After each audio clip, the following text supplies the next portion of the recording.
لبيك اللهم لبيك لبيك لا شريك لك لبيك আসসালামু আলাইকুম ওয়া রাহমাতুল্লাহি ওয়া বারাকাতুহু।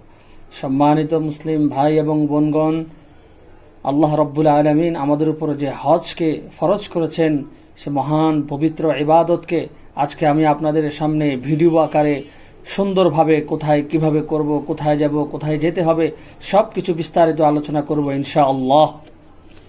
আলহামদুলিল্লাহ 2024 সালের পবিত্র হজ আদায়ের জন্য রিয়েল কাছে হাজী সাহেবগণ আমাদের হোটেলের সামনে অপেক্ষমান আছে। একটু পরে গাড়ি আসবে। আমাদের হোটেল হচ্ছে কবুতর মাঠে লাস্ট মাথায় ইব্রাহিম খলিল রোড, মাথার দিয়াফা আপনারা দেখতে পাচ্ছেন। একেবারেই কাছেই, মাত্র 5 মিনিটে হারাম শরীফে ঢুকতে পারে।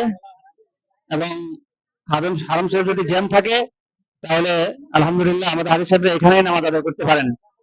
আমাদের একজন হাজী সাহেব, প্রবীণ হাজী প্রফেসর ডক্টর মোহাম্মদ মুজাফর সাহেব আমাদের সার্ভিস সম্পর্কে দিয়ে একটি কথা বলবেন। কিন্তু আপনার একদম হারাম শরীফের কাছাকাছি, লোকেশন ইজ ভেরি গুড।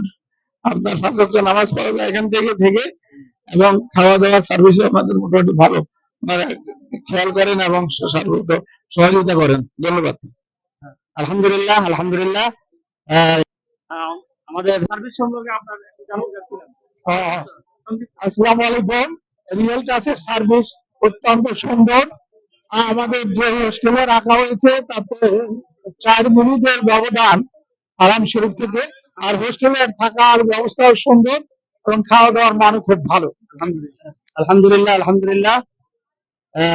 আমাদের অনেক হাজী সাহেবরা এখানে আলহামদুলিল্লাহ প্রত্যেকেই ভালো আছেন। আপনারা দেখতে পাচ্ছেন রিয়েল টাচ ট্রাভেল ইন্টারন্যাশনালের স্টিকার দেখতে পাচ্ছেন এবং নাবিল ট্রাভেল, এটাও আমাদের লাইসেন্স। এবং আমাদের হাজী সাহেবরা অপেক্ষমান আছেন। আমরা মিনায় যাচ্ছি, একটু পরে ইনশাল্লাহ আমাদের গাড়ি আসবে। এভাবে করে প্রত্যেক গ্রুপের মুআল্লিম সাহেব তিনি তার হাজী সাহেবদেরকে 7ই জিলহজ দিবাগত রাত অর্থাৎ 8ই জিলহজ রাতের বেলায় মিনার উদ্দেশ্যে যাওয়ার জন্য প্রস্তুত থাকতে বলবেন। আলহামদুলিল্লাহ, এই যে গাড়ি আসতে শুরু করেছে, হাজী সাহেবদেরকে মিনায় তাবুতে নেওয়ার জন্য গাড়ি আসতে শুরু করেছে। এখন আপনারা দেখতে পাচ্ছেন রাত 10টা বাজে। গাড়ি ঢুকছে হারাম শরীফের ভিতরে, এই এর ভিতরে ঢুকছে।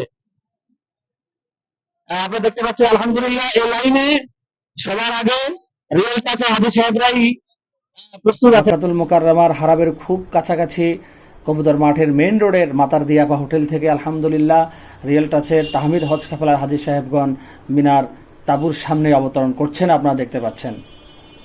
আমরা খুব তাড়াতাড়ি চলে আসছি আলহামদুলিল্লাহ। প্রত্যেক হাজী সাহেবগণ গাড়িতে সারি সারি গাড়িতে তারা মিনায় প্রবেশ করছেন, আপনারা দেখতে পাচ্ছেন। এখন রাত প্রায় 1:30 বাজে, 1:30। আমরা মিনার তাবুতে প্রবেশ করলাম। তাহমিদ হজ কাফেলা রিয়েল টাচ ট্রাভেল ইন্টারন্যাশনাল হাজী সাহেবরা আমরা এখানে প্রবেশ করেছি 12টার দিকে। আমরা যখন প্রবেশ করেছি তখন মোটামুটি খালি দেখলাম।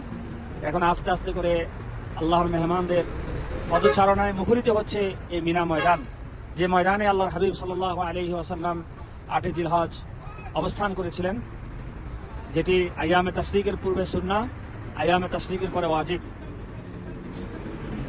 আপনারা দেখতে পাচ্ছেন আজ 8ই জিলহজ 1445 হিজরি, 2024। আমরা আমাদের 8ই জিলহজ রাতের বেলা হাজী সাহেবরা তাঁবুতে এসে তারা বিশ্রাম নেন। আগামীকাল সারাদিন তারা এখানে অবস্থান করবেন। আমাদের মক্তব হচ্ছে 44। এখানে আসার পরে সৌদি মুআল্লিমের পক্ষ থেকে, মক্তবের পক্ষ থেকে পর্যাপ্ত পরিমাণ পানির ব্যবস্থা, সারি সারি পানি দেওয়া আছে। আপনারা যারা হজ করতে আসবেন আপনারা ইনশাআল্লাহ এইভাবেই সবকিছু আপনাদের জন্য ব্যবস্থা থাকবে। হজ রাত 12টায় তাহমিদ হজ কাফেলার হাজী সাহেবগণ আপনারা দেখতে পাচ্ছেন তাঁবুতে অবস্থান করছে, বিশ্রাম নিচ্ছে। আলহামদুলিল্লাহ আমরা সবার আগেই মিনাতে উপস্থিত হতে পেরেছি। এই যে আপনারা আমাদের তাঁবুর পাশেই সৌদি মুআল্লিমের মাতবাখ অর্থাৎ বাবুর্চিখানা দেখেন। এখানে খাবারের আয়োজন হবে ইনশাআল্লাহ কালকে থেকে, কাল সকাল থেকে খাবারের আয়োজন হবে ইনশাআল্লাহ। মিনা আরাফা মুজদালাফায় বাথরুমের কষ্টটাই অনেক বেশি। আপনারা দেখতে পাচ্ছেন এক একটা টয়লেটের সামনে 15 জন 20 জন করে দাঁড়িয়ে আছে, এক পাশে পুরুষ আরেক পাশে মহিলা। বিনা আরাফা মুজদালিফায় যত কম খাবেন বাথরুমে তত কম যাবেন, এটা অনেক কষ্টদায়ক। সেজন্য আপনারা সেদিকে লক্ষ্য রাখবেন, খাবার খাবেন কম। এবং সারাদিন এই যে তাঁবুতে আমাদের الحميد أعوذ بالله من الشيطان الرجيم بسم الله الرحمن الرحيم يا أيها الذين آمنوا اذكروا الله ذكرا كثيرا وسبحوه بكرة وأصيلا وقال تعالى أيضا ومن يعظم شعائر الله فإنها من تقوى القلوب صدق الله العظيم فقال تدرسين اللهم صل على محمد وعلى آل এভাবে محمد كما মিনার صليت তাঁবুতে على إبراهيم ওলামায়ে কেরামগণ তারা তাদের মূল্যবান আলোচনা রাখবেন। ইবাদত বন্দেগী গুনাহ মাফ কিভাবে হবে, কিভাবে আমাদের জীবন ভবিষ্যৎ জীবন আমরা পরিচালনা করব, কিভাবে আমাদের হজকে আদায় পরিপূর্ণভাবে আমরা করতে পারবো, ভুল ভ্রান্তি যেন না হয়, বিভিন্ন মাসআলা মাসাইল, বিভিন্ন ওয়াজ নসিহাত, দিক নির্দেশনা মুআল্লিম সাহেবগণ আপনাদেরকে প্রদান করবেন। যেহেতু আজকে রাত অর্থাৎ 9 জিলহজ রাতের বেলা, 8 জিলহজ দিবাগত রাত, আজকে রাতেই হাজী সাহেবগণ আরাফার উদ্দেশ্যে রওনা হবেন। এখানেও কান্নাকাটি হয়, মোনাজাত হয়, হাজী সাহেবগণ কান্নাকাটি করেন, গুনার কথা স্মরণ করেন। এভাবে চোখের পানি ফেলে হাজী সাহেবগণ তারা প্রত্যেকের মনের আর্জি মহান রবের কাছে পেশ করেন। আর তারা প্রত্যেকের এটাই বাসনা, এটাই কামনা, এটাই আবেদন, হে আল্লাহ আমাদের গুনাহ মাফ করে দেন, আমাদের হজকে আপনি হজ্জে মাবরুর হিসাবে কবুল করুন। لبيك اللهم لبيك لبيك لا شريك لك হজের لبيك মূল স্থান আরাফায় যাওয়ার জন্য 9 জিলহজ রাতের বেলা গাড়ি আসা শুরু করেছে। আমরা অপেক্ষায় আছি, একটু পরে আমরা আরাফার গাড়িতে উঠবো, ইনশাআল্লাহ আরাফায় চলে যাব ইনশাআল্লাহ। আল্লাহ আমাদেরকে যাওয়ার তৌফিক দান করুন। لبيك لا شريك لك لبيك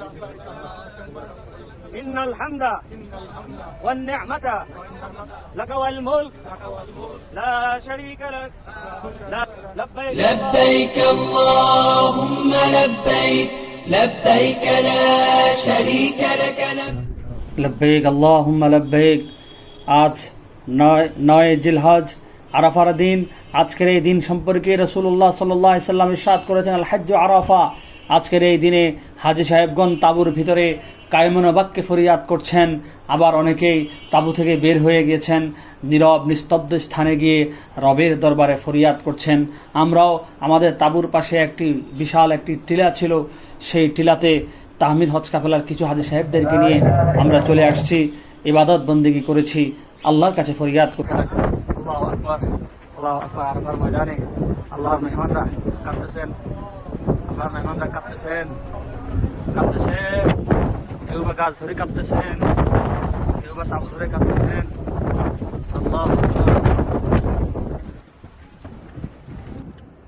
الله أكبر لبيك اللهم لبيك لبيك لا شريك لك لبيك إن الحمد والنعمة لك والملك لا شريك لك আরাফার ময়দানে 9 জিলহজ শেষ লগ্নে, দিনের শেষ লগ্নে সূর্যাস্তের সময় আল্লাহর মেহমানদের আকুতি ভরা কান্না, আবেগ ভরা কান্না। আল্লাহ ইয়া আল্লাহ সকলকে হজ্জে মাবরুর নসিব করো আল্লাহ। হে আল্লাহ আমাকে ক্ষমা করে দাও, আমার মা বাবাকে ক্ষমা করে দাও, আমার সন্তান সন্ততিকে ক্ষমা করে দাও।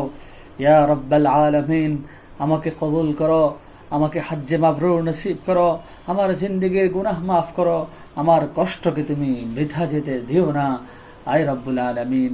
এইভাবে করে নানান দোয়ায় মুখরিত হচ্ছে 9 জিলহজের শেষ বিকেল, শেষ লগ্ন। হাজী সাহেবগণ প্রাণ খুলে চোখের পানি ফেলে দিয়ে রবের দরবারে ফরিয়াদ করছে, কেননা একটু পরেই আরাফার নেয়ামত শেষ হয়ে যাবে। আজান, মাগরিবে আজানের সাথে সাথে দোয়া কবুলের সময় শেষ হয়ে যাবে আরাফায়, যার কারণে হাজী সাহেবগণ লাস্ট মোমেন্টে দোয়া করছেন আল্লাহর দরবারে। হাজী সাহেবদেরকে মাগরিবের আজান হওয়ার সাথে সাথে হাজী সাহেবদেরকে মুজদালিফার উদ্দেশ্যে রওনা হতে হবে, কেননা এই আরাফায় মাগরিবের নামাজ আদায় করা যাবে না। রাসূলুল্লাহ সাল্লাল্লাহু আলাইহি ওয়াসাল্লাম 9 জিলহজ মাগরিবের সময় আল্লাহর হাবিব সাল্লাল্লাহু আলাইহি ওয়াসাল্লাম তিনি মাগরিবের নামাজ আরাফায় আদায় না করে তিনি চলে গেছেন মুজদালিফায়। যেহেতু মুজদালিফা আরাফা থেকে 8 থেকে 9 কিলোমিটার দূরত্ব, বিশাল এই লম্বা রাস্তা। আলহামদুলিল্লাহ আমাদের গাড়ি আছে, অনেকের গাড়ি আছে, আবার কিছু কিছু ভাইয়েরা গাড়ি পান না, তাদের অনেক কষ্ট হয়। আলহামদুলিল্লাহ এই মুহূর্তে আমরা গাড়ির জন্য অপেক্ষা করছি, মুজদালিফার গাড়ি আসবে, আমরা আরাফায় ওয়েট করছি মুজদালিফার গাড়ির জন্য। আলহামদুলিল্লাহ। লব্বাইক আল্লাহুম্মা লব্বাইক লব্বাইক লা শারীকা লাক লব্বাইক ইন্নাল হামদা ওয়ান নি'মাতা লাক ওয়াল মুলক লা শারীকা লাক। আলহামদুলিল্লাহ আমরা মুজদালিফায় চলে আসছি। আমরা মুজদালিফায় দেখতে পাচ্ছেন, মুজদালিফায় কোনো তাঁবু নেই, মুজদালিফা খোলা মাঠেই অবস্থান করতে হয়। মুজদালিফ শব্দের অর্থ হচ্ছে অবস্থান করা, কাপড় পরিবর্তন করা, বিশ্রাম নেওয়া। যেহেতু হযরতে আদম আর হাওয়া আলাইহিস সালাম 350 বছর পরে এই আরাফার ময়দানে জাবালে রহমতের চূড়ায় তারা একত্রিত হয়েছেন, এরপরে সেখান থেকে আদম আর হাওয়া আলাইহিস সালাম আল্লাহর হুকুমের সামনের দিকে অগ্রসর হয়েছেন। অগ্রসর হয়ে তারা যখন এই মুজদালিফা ময়দানে উপস্থিত হয়েছেন, তখন আল্লাহ রাব্বুল আলামিন তাদেরকে এখানে রাত্রি যাপন করার জন্য হুকুম করেছেন। আদম আর হাওয়া আলাইহিস সালাম 350 বছর পরে তারা এখানে অবস্থান করেছেন, কাপড় পরিবর্তন করেছেন, স্বামী স্ত্রীর মিলন হয়েছে, যার কারণে এখানে এই স্থানের নাম হয়েছে মুজদালিফা বা বিশ্রামের স্থান। প্রত্যেক হাজিগণ কিয়ামত পর্যন্ত এই স্থানে অবস্থান করতে হবে। এটি খোলা ময়দান। সৌদি গভর্নমেন্টের পক্ষ থেকে এখানে তাঁবুর কোনো ব্যবস্থা নেই। রাতের বেলা এখানে হাজি সাহেবগণ অবস্থান করেন। এখান থেকেই আগামীকাল ফজর নামাজের পর থেকে, অর্থাৎ ঈদের দিন 10 জিলহজ কোরবানির আগে ফজরের পর থেকে এই মুজদালিফা থেকে 5-6 কিলোমিটার দূরে জামারাতে গিয়ে বড় শয়তানকে পাথর মারে চুল কাটতে হবে, হলক হতে হবে। হলক হয়ে হাজি সাহেবগণ হালাল হবেন। এখনো হাজি সাহেবগণ মুজদালিফাতে অবস্থান করছে। আলহামদুলিল্লাহ, মুজদালিফার দৃশ্য অনেক সুন্দর। এই মুজদালিফা এমন একটি স্থান, যে স্থান সম্পর্কে আল্লাহর হাবিব সাল্লাল্লাহু আলাইহি ওয়াসাল্লাম ইরশাদ করেছেন, মহান রব্বুল ইজ্জত ওয়া জালাল আরাফার ময়দানে আমার সকল দোয়াকে কবুল করেছেন, তবে একটি দোয়াকে তিনি কবুল করেন নাই।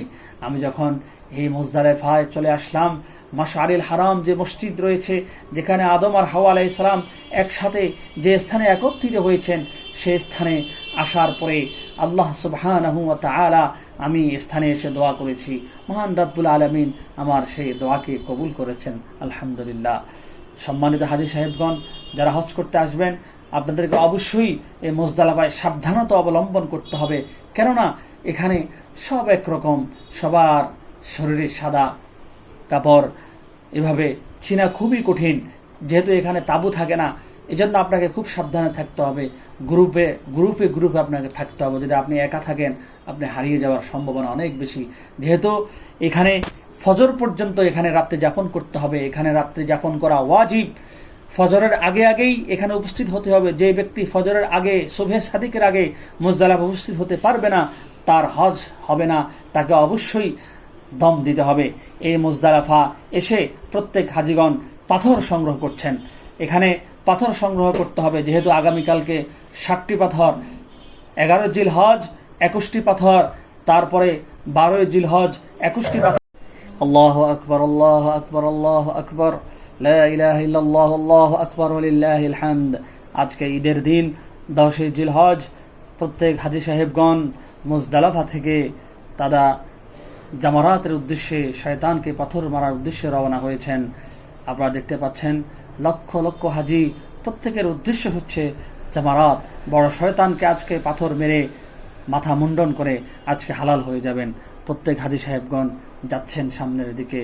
আজকে এই দিবসটি এমন একটি দিবস, যেই দিবসে হযরতে ইব্রাহিম আলাইহিস সালাতু ওয়াস সালাম তিনি তার তদীয় পুত্র হযরত ইসমাঈল আলাইহিস সালামকে কুরবানি করেছিলেন। এই দিনটির গুরুত্ব অনেক বেশি। আজকের এই দিনে প্রত্যেক হাজি সাহেবগণ তাদের আবেগ ভরা শয়তানকে পাথর মারার জন্য সামনের দিকে যাচ্ছেন।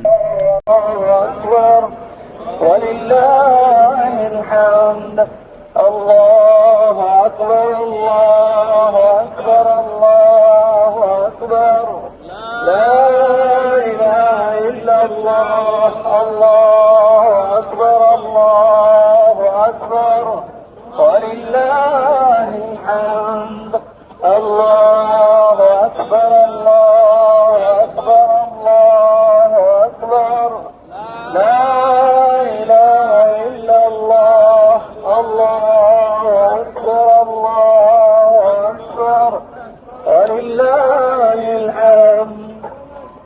আলহামদুলিল্লাহ আমরা জামারাতে পৌঁছে গেলাম।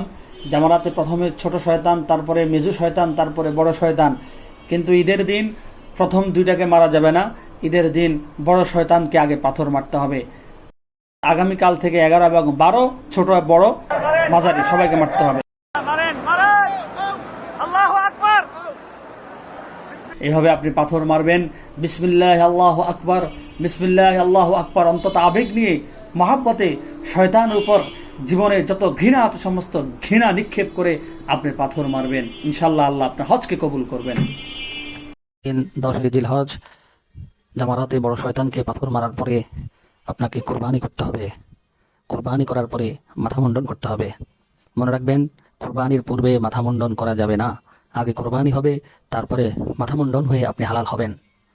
হালাল হওয়ার পরে আপনি চাইলে 10 জিলহজ তাওয়াফে জিয়ারত অর্থাৎ হজের যে কটি ফরজ বিধান রয়েছে তার মধ্যে একটি ফরজ বিধান হচ্ছে বাইতুল্লাহ শরীফ তাওয়াফ করা। যখন আপনি বাইতুল্লাহ শরীফ 10 জিলহজ বাইতুল্লাহ শরীফ তাওয়াফ করবেন, তাওয়াফ 7 বার তাওয়াফ করার পরে 7 বার সাফা মারওয়া সাই করবেন। সাফা মারওয়া সাই করা হচ্ছে ওয়াজিব। সম্মানিত দর্শক, যদি আপনি 10 তারিখে 10 জিলহজ তাওয়াফ সাই না করতে পারেন, তবে আপনাকে অবশ্যই 12 জিলহজ সূর্যাস্তের পূর্বেই আপনাকে তাওয়াফে জিয়ারত এবং সাফা মারওয়া সাই করতে হবে। যদি আপনি 12 জিলহজ সূর্যাস্তের পূর্বে তাওয়াফে জিয়ারত না করেন, তাহলে আপনার হজ বাতিল বলে গণ্য হবে। অতএব সকলে লক্ষ্য রাখবেন, 10 জিলহজ থেকে শুরু করে 12 জিলহজের মধ্যে আপনাকে তাওয়াফে জিয়ারত এবং সাফা মারওয়া সাই করতে হবে। অতঃপর হজের কার্যক্রম শেষ হওয়ার পরে যখন আপনি মক্কাতুল মুকাররমা থেকে বিদায় নিয়ে মদিনা কিংবা আপনার নিজ দেশে ফেরত আসবেন, তার আগে অবশ্যই আপনাকে বিদায়ে তাওয়াফ করতে হবে। বিদায়ে তাওয়াফ সেটি ওয়াজিব। বিদায় অত্যন্ত হৃদয় বিদারক। বিদায় শব্দটি আসার সাথে সাথেই আমাদের অন্তরে ক্ষণিকের জন্য হলেও একটি দুঃখ ভারাক্রান্ত হৃদয় নিয়ে আমরা সময় পার করি। যেহেতু বাইতুল্লাহ শরীফে আমরা হজ করতে এসেছি, আল্লাহ আমাদেরকে কবুল করেছেন, আমরা হজ আদায় করেছি। হজ শেষে অবশ্যই আমাদেরকে নিজ দেশে ফেরত যেতে হবে অথবা মদিনাতুল মুনাওয়ারায় যেতে হবে। সেই ফেরত পূর্বে আসার মক্কা থেকে বিদায়ের পূর্বে অবশ্যই আপনাকে তাওয়াফ করতে হবে, যেটিকে বিদায়ে তাওয়াফ বলে। এটি ওয়াজিব, এটি অবশ্যই করতে হবে। বিদায়ে তাওয়াফ যখন আপনি তাওয়াফ করতে যাবেন, তখন আল্লাহর কাছে ফরিয়াদ করবেন, আল্লাহ তুমি আমাদেরকে কবুল করো, আমাদের হজকে কবুল করো, আমরা বিদায় নিচ্ছি। আবার আমাদেরকে তুমি আমাদের বিদায়কে তুমি সুন্দর করো, আবার যেন আমরা তোমার ঘরে এসে পৌঁছতে পারি, তোমার ঘরে তাওয়াফ করতে পারি, আমাদেরকে সেই তৌফিক দাও। এভাবে করে ফরিয়াদ করে আল্লাহর কাছ থেকে বিদায় নেবেন, বাইতুল্লাহ থেকে বিদায় নেবেন। ঈদের দিন শয়তানকে পাথর মেরে বাইতুল্লাহ শরীফ সাফা মারওয়া সাই করে আমরা রাতের বেলায় মিনা তাঁবুতে চলে আসলাম। যেহেতু আগামীকাল অর্থাৎ 11 তারিখে আমাদেরকে জামারাতে গিয়ে শয়তানকে পাথর মারতে হবে। আজকে 11 জিলহজ হাজী সাহেবদেরকে নিয়ে আমরা এখন ট্রেন স্টেশনে যাচ্ছি। ট্রেন স্টেশন যদি আপনার কাছে থাকে তাহলে আপনি অবশ্যই ট্রেন স্টেশনে গিয়ে একদম সহজভাবে আপনি জামারাতে এসে পাথর মারতে পারবেন। আলহামদুলিল্লাহ আমরা স্টেশনে চলে আসলাম। আমরা এখন স্টেশনে যাব। যদি স্টেশন আপনার মিনার পাশে থাকে সেটা আপনার জন্য অনেক সৌভাগ্য, খুশনসিব। আপনি এই সুযোগটি কাজে লাগাতে পারবেন। জামারাতে যাচ্ছি, আপনারা দেখতে পাচ্ছেন ট্রেন স্টেশন। আমরা এই ট্রেনে ইনশাল্লাহ আমরা জামারাতে যাব। আলহামদুলিল্লাহ ট্রেনে যাতায়াত অনেক ইজি। যে সময়টুকু 1 ঘন্টা লাগার কথা সেটি আমরা 5 মিনিটে কাজ সারতে পারছি। আলহামদুলিল্লাহ এই ট্রেনে উঠে আপনারা দেখবেন ডানে বামে এই যে মিনার শহর, তাঁবুর শহর আপনারা দেখতে পাবেন। আলহামদুলিল্লাহ কতই না সুন্দর, নয়নাভিরাম। আপনারা দেখতে পাচ্ছেন এই যে মসজিদে খাইফের মিনারা দেখতে পাচ্ছেন, এখানেও দোয়া কবুলের স্থান, এটাও মিনার অবস্থান। আমরা খুব কাছাকাছি চলে আসছি, জামারাতের খুব কাছাকাছি। এই যে আপনারা জামারাত দেখতে পাচ্ছেন, এই যে জামারাতের যে টুপি দেখতে পাচ্ছেন। আলহামদুলিল্লাহ আমরা জামারাতে চলে আসছি। আমরা একটু পরেই জামারাতে শয়তানকে পাথর মারব। আপনারা দেখতে পাচ্ছেন তাহমিদ হজ কাফেলা হাজী সাহেবদেরকে নিয়ে আমরা জামারাতে কাছাকাছি চলে আসছি। আলহামদুলিল্লাহ এই জামারাতে এসে প্রথমে আপনি ছোট শয়তানকে 60টি, মেজো শয়তানকে 60টি এবং বড় শয়তানকে 60টি পাথর মারবেন। 11 এবং 12 জিলহজ 3 শয়তানকে 21টি করে পাথর মেরে প্রত্যেক হাজী সাহেবগণ আপনাদের হজের কাজ শেষ করবেন। যে সমস্ত হাজী সাহেবগণ অসুস্থ থাকেন তারা চাইলে 10 জিলহজ পাথর মেরে হলক করে কোরবানি দিয়ে হালাল হয়ে আপনি মক্কায় থাকতে পারবেন। কিন্তু যারা সুস্থ আছেন তাদেরকে অবশ্যই মিনাতে অবস্থান করতে হবে, কেননা আইয়ামে তাশরিকের পরে মিনাতে অবস্থান করা ওয়াজিব। রাসূলুল্লাহ সাল্লাল্লাহু আলাইহি ওয়াসাল্লাম এভাবেই আমাদেরকে হুকুম করেছেন। 11 এবং 12 জিলহজ শয়তানকে পাথর মারার মাধ্যমে আপনার হজ কমপ্লিট হয়ে গেল। আলহামদুলিল্লাহ সুম্মা আলহামদুলিল্লাহ। আল্লাহ আমাদের হজকে কবুল করুন, আল্লাহ আমাদের হজকে কবুল করুন, আমিন। সম্মানিত হাজী সাহেবগণ, হজের পরে প্রত্যেক ইমানদার, প্রত্যেক উম্মতে মুহাম্মাদের জন্য বড় একটি কাজ রয়ে গিয়েছে, সেটি হচ্ছে রাসূলুল্লাহ সাল্লাল্লাহু আলাইহি ওয়াসাল্লামের রওজা মুবারক জিয়ারত করা। আল্লাহর হাবিব সাল্লাল্লাহু তাআলা আলাইহি ওয়াসাল্লাম ইরশাদ করেছেন, মান হাজ্জা ওয়ালাম ইয়াজুরনি ফাকাদ জাফানি। যে ব্যক্তি হজ করলো অথচ আমার রওজা জিয়ারত করলো না, সে যেন আমার সাথে শত্রুতা করলো। নাউযু বিল্লাহি মিন যালিক। শুধু তাই না, যে ব্যক্তি রওজা জিয়ারত করলো, রাসূলুল্লাহ সাল্লাল্লাহু আলাইহি ওয়াসাল্লাম বলছেন, মান যারা কবরি ওয়াজাবাত লাহু শাফাআতি। যে আমার কবর জিয়ারত করলো তার জন্য শাফাআত ওয়াজিব হয়ে গেল। সুবহানাল্লাহ সুবহানাল্লাহ। মাননীত হাজী সাহেবগণ, মদিনাতুল মুনাওয়ারায় আমাদের জন্য সবচেয়ে বড় একটি পাওয়া হচ্ছে রিয়াদুল জান্নাহ। রাসূলুল্লাহ ইরশাদ করেছেন, মা বাইনা বাইতি ওয়া মিম্বারি রাওদাতুম মির রিয়াদিল জান্নাহ। আমার ঘর আর মিম্বার, এই মাঝটুকু খালি জায়গাটুকু জান্নাতের টুকরা। সুবহানাল্লাহ। সেখানে অবশ্যই আপনি নামাজ আদায় করবেন। সম্মানিত হাজী সাহেবগণ, এরপরে রওজা শরীফের পাশেই, রওজা শরীফের পূর্ব পাশেই জান্নাতুল বাকি রয়েছে। সেখানে 10,000 সাহাবায়ে কেরাম শায়িত আছেন। হযরতে ফাতেমা শায়িত আছেন, হযরতে জাইনুল আবেদিন সহ, আম্মাজান আয়েশা সহ 10,000 সাহাবায়ে কেরাম শায়িত আছেন। অবশ্যই সেখানে আপনি জিয়ারত করবেন, এটা আপনি কখনোই ভুলবেন না। এরপরে রওজা শরীফের দক্ষিণ পশ্চিম কোণে রয়েছে মসজিদে গামামা, যেখানে রাসূলুল্লাহ সাল্লাল্লাহু আলাইহি সাল্লাম বৃষ্টির জন্য প্রার্থনা করে নামাজ আদায় করতেন, এবং এটা ছিল রাসূলুল্লাহ সাল্লাল্লাহু আলাইহি সাল্লাম সাহাবায়ে কেরামের যুগে ঈদগাহ, ঈদের নামাজ এখানেই আদায় করা হতো। তার পাশে ছোট্ট একটা মসজিদ রয়েছে, মসজিদ আবু বকর, আপনারা দেখতে পাচ্ছেন। এটা হযরত আবু বকরের বাড়ি ছিল মদিনাতুল মুনাওয়ারায়। এরপরে তার একটু পাশেই মসজিদে সুকিয়া রয়েছে। মদিনা শরীফ থেকে বদর প্রান্তরে যাওয়ার পথে রাসূলুল্লাহ সাল্লাল্লাহু আলাইহি সাল্লাম একটি জায়গা আছে, সেখানে তিনি পানি পান করেছিলেন। সেই মসজিদের নাম হচ্ছে মসজিদে সুকিয়া, সেটাও আপনারা জিয়ারত করতে পারেন, দেখতে পারেন। এরপরে মসজিদে কিবলাতাইন, যেখানে কিবলা পরিবর্তন হয়েছে, সেটা আপনি জিয়ারত করতে পারেন। এরপরে মসজিদে কুবা রয়েছে, ইসলামের প্রথম মসজিদ। রাসূলুল্লাহ সাল্লাল্লাহু আলাইহি সাল্লাম এই মসজিদকে স্মরণীয় বরণীয় করে রাখার জন্য ইরশাদ করেছেন, যে ব্যক্তি 2 রাকাত নফল নামাজ আমার এই মসজিদ কুবায় আদায় করবে, তার জন্য আল্লাহ রাব্বুল আলামিন তার আমল নামায় একটা উমরা হজের সওয়াব দান করবেন। সুবহানাল্লাহি ওয়া বিহামদিহি। আল্লাহর হাবিব সাল্লাল্লাহু আলাইহি সাল্লাম এই মসজিদটি নির্মাণ করেছেন কুবা পল্লীতে। এরপরে আপনারা যদি চান বদর প্রান্তরে যেতে পারেন, সেখানে অনেক ধরনের নিয়ামত রয়েছে, বদর প্রান্তরে জিয়ারত করতে পারেন। আল্লাহ রাব্বুল আলামিন আমাদেরকে রাসূলুল্লাহ সাল্লাল্লাহু আলাইহি ওয়াসাল্লামের রওজা মুবারক জিয়ারত করার মাধ্যমে, মদিনা শরীফের জিয়ারত করার মাধ্যমে আল্লাহ রাব্বুল আলামিন আমাদের হজকে পরিপূর্ণভাবে কমপ্লিট করার তৌফিক দান করুন। আমিন সুম্মা আমিন। আজকের মতো আমি বিদায় নিচ্ছি। সকলে ভালো থাকবেন, সুস্থ থাকবেন। পরবর্তীতে ইনশাআল্লাহ আবারও আপনাদের মাঝে নতুন কোনো ভিডিও নিয়ে ইনশাআল্লাহ আবার উপস্থিত হব। আল্লাহ আমাদেরকে তৌফিক